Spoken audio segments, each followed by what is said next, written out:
बिस्मिल्लाहिर्रहमानिर्रहीम रब्बि इश्रह ली सदरी वयस्सिर ली अमरी वाहलुल उक़दतम मिन लिसानी यफ़क़हू क़ौली। अस्सलामु अलैकुम वरहमतुल्लाहि वबरकातुहू। नाज़रीन, उम्मीद करते हैं खैरियत से होंगे। दुआ है कि अल्लाह ताला हम सबको अपना हिफ़्ज़ व अमान में रखे। आज एक मरतबा फिर आपकी खिदमत में हाजिर हैं। आज हमने गुफ्तगू करनी है क़ज़ाए उम्र के मुताल्लिक़, यानी शब क़दर के मौका पर और जुमअतुल विदा के मौका पर, यानी रमज़ानुल मुबारक का जो आखिरी जुमा होता है। बाज़ लोग आखिरी जुमे को 2 रकअत जो नमाज के इस नीयत से पढ़ते हैं कि हमारी जो क़ज़ा नमाज़ें हुई होगी सारी ज़िंदगी के, इससे सारी ज़िंदगी की नमाज़ें माफ़ हो जाती हैं। हमने इसी पर गुफ्तगू करनी है, क्या वाकई ही सारी ज़िंदगी की क़ज़ा नमाज़ें हमने जो की हुई तो होती हैं वो माफ़ हो जाती हैं? इसका कुरान और हदीस से कोई सबूत मिलता है या नहीं?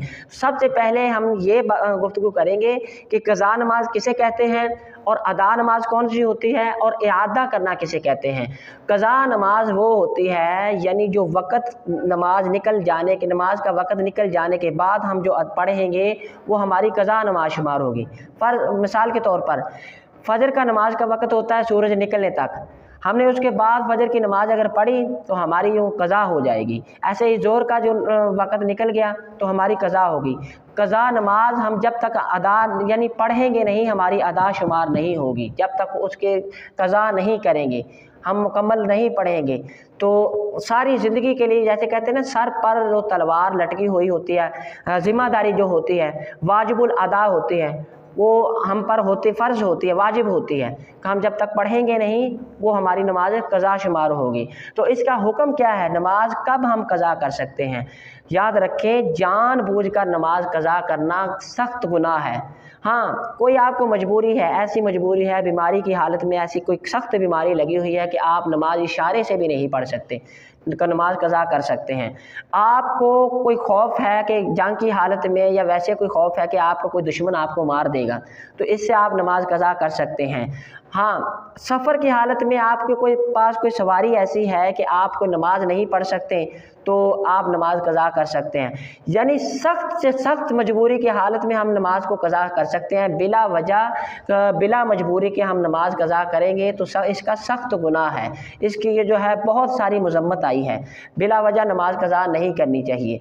हाँ, क़ज़ा का अब आते हैं इआदा किसे कहते हैं, याद रखें। बल्कि इआदा कहते हैं अगर हमारी नमाज गलत हो जाए, उसको दोबारा पढ़ने के लिए, हम जब दोबारा नमाज पढ़ेंगे उसको इआदा कहते हैं, यानी लौटा कर पढ़ना। और अदा किसे कहते हैं? अदा नमाज वो शुमार होती है यानी वक़्त के अंदर रह कर, फ़जर का यानी वक़्त, नमाज का वक़्त ख़त्म नहीं हुआ उससे पहले पहले हम पढ़ लेंगे, हमारी वो नमाज अदा कहलाएगी। ऐसे ही ज़ोहर का वक़्त ख़त्म होने से पहले पहले हम पढ़ लेंगे, हमारी अदा कहलाएगी। ऐसे ही सारी नमाज़ें वक़्त पहले ख़त्म होने से पहले पहले हम पढ़ लेंगे, हमारी नमाज वो अदा कहलाएगी। वक़्त ख़त्म होने के बाद अगर पढ़ेंगे तो हमारी नमाज वो क़ज़ा शुमार होगी। अब हम आते हैं कि क़ज़ाए उम्र के मुताल्लिक़ कि इसका कोई सबूत है या नहीं। याद रखें, कुरान और हदीस में इस बात का कोई भी सबूत नहीं मिलता। जो क़ज़ाए उम्र जो लोग करते हैं, 2 रकअत पढ़ते हैं, महज एक रस्म है। आला हज़रत फतावा रिज़विया जिल्द नंबर 9 में फरमाते हैं कि ये एक बिदअत है जो लोगों ने खुद ही ईजाद की है, एक महज ख्याल के ऊपर। तो इसकी ये जो है तो ये होगा कि आपने जितनी नमाज़ें क़ज़ा की होगी उसकी अलग अलग क़ज़ा करेंगे तो ही अदा होगी। आप एक मिसाल ले लें, जैसे कहते हैं शर्तें जो होती हैं नमाज की, 6 शर्तें होती हैं। नमाज की नियत करना शर्त है। आप ये जो सारी ज़िंदगी सारी नमाज़ें क़ज़ा की होती हैं तो उसकी अगर नियत कैसे करेंगे सारी नमाज़ों की, तो ऐसे नहीं होता। तो ऐसे ही आप कहते हैं, मिसाल आपको एक और दे दूँ, स्कूल आप 365 दिनों में 364 दिन जाएँ स्कूल में, हाँ, सारा साल जाएँ ना, आखिरी दिन आप जाके स्कूल में बैठ जाएँ तो आपके ये जो है कहते हैं सारी को, वो कौन सा उस्ताद होगा आपके सारे साल की हाज़िरियाँ भी लगा दें, आपको पास भी कर दें। ये अल्लाह ताला का निज़ाम है, शरीयत का निज़ाम है, हम अपने तौर पे ये चीज़ें नहीं लगा सकते।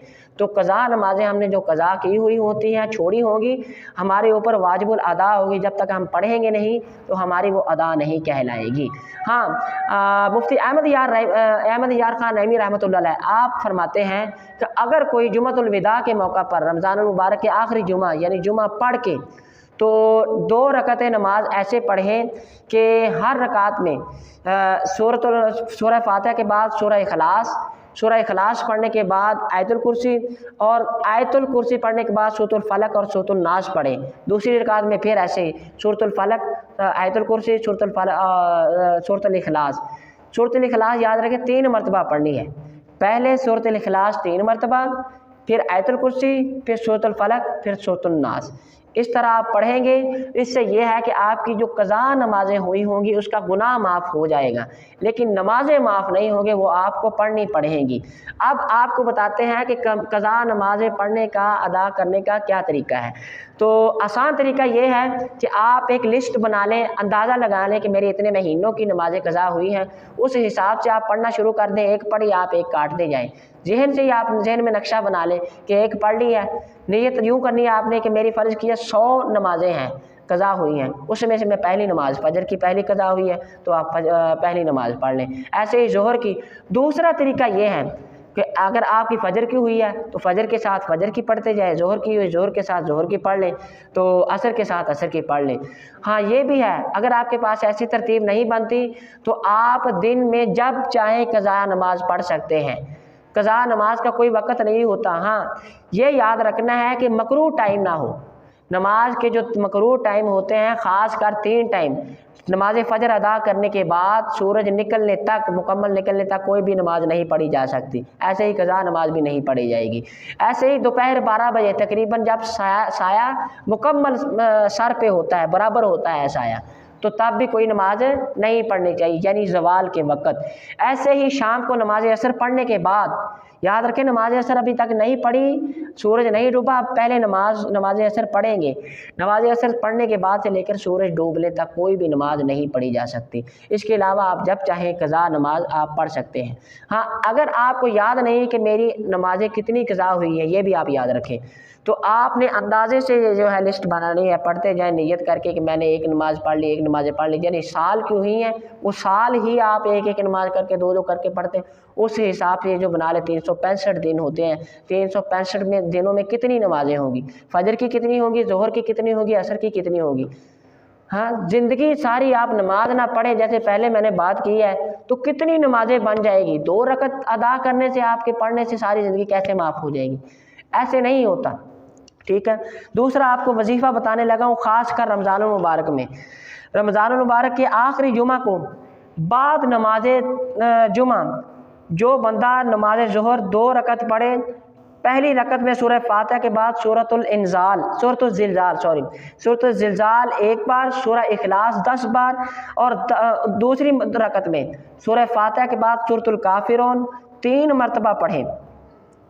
اس کے بعد سلام پھیر کے 10 مرتبہ درود شریف پڑھیں، پھر 2 رکعت اسی طرح، پہلی رکعت میں سورہ فاتحہ کے بعد سورۃ التکاثر 1 بار، دوسری رکعت میں سورہ اخلاص 10 مرتبہ، ایسے ہی پھر 2 رکعت پڑھیں۔ اس کے بعد آیت الکرسی 3 مرتبہ، سورہ اخلاص 25 مرتبہ پڑھیں۔ اس کے بعد درود و سلام پڑھیں۔ اس کی بہت ساری فضیلت ہے۔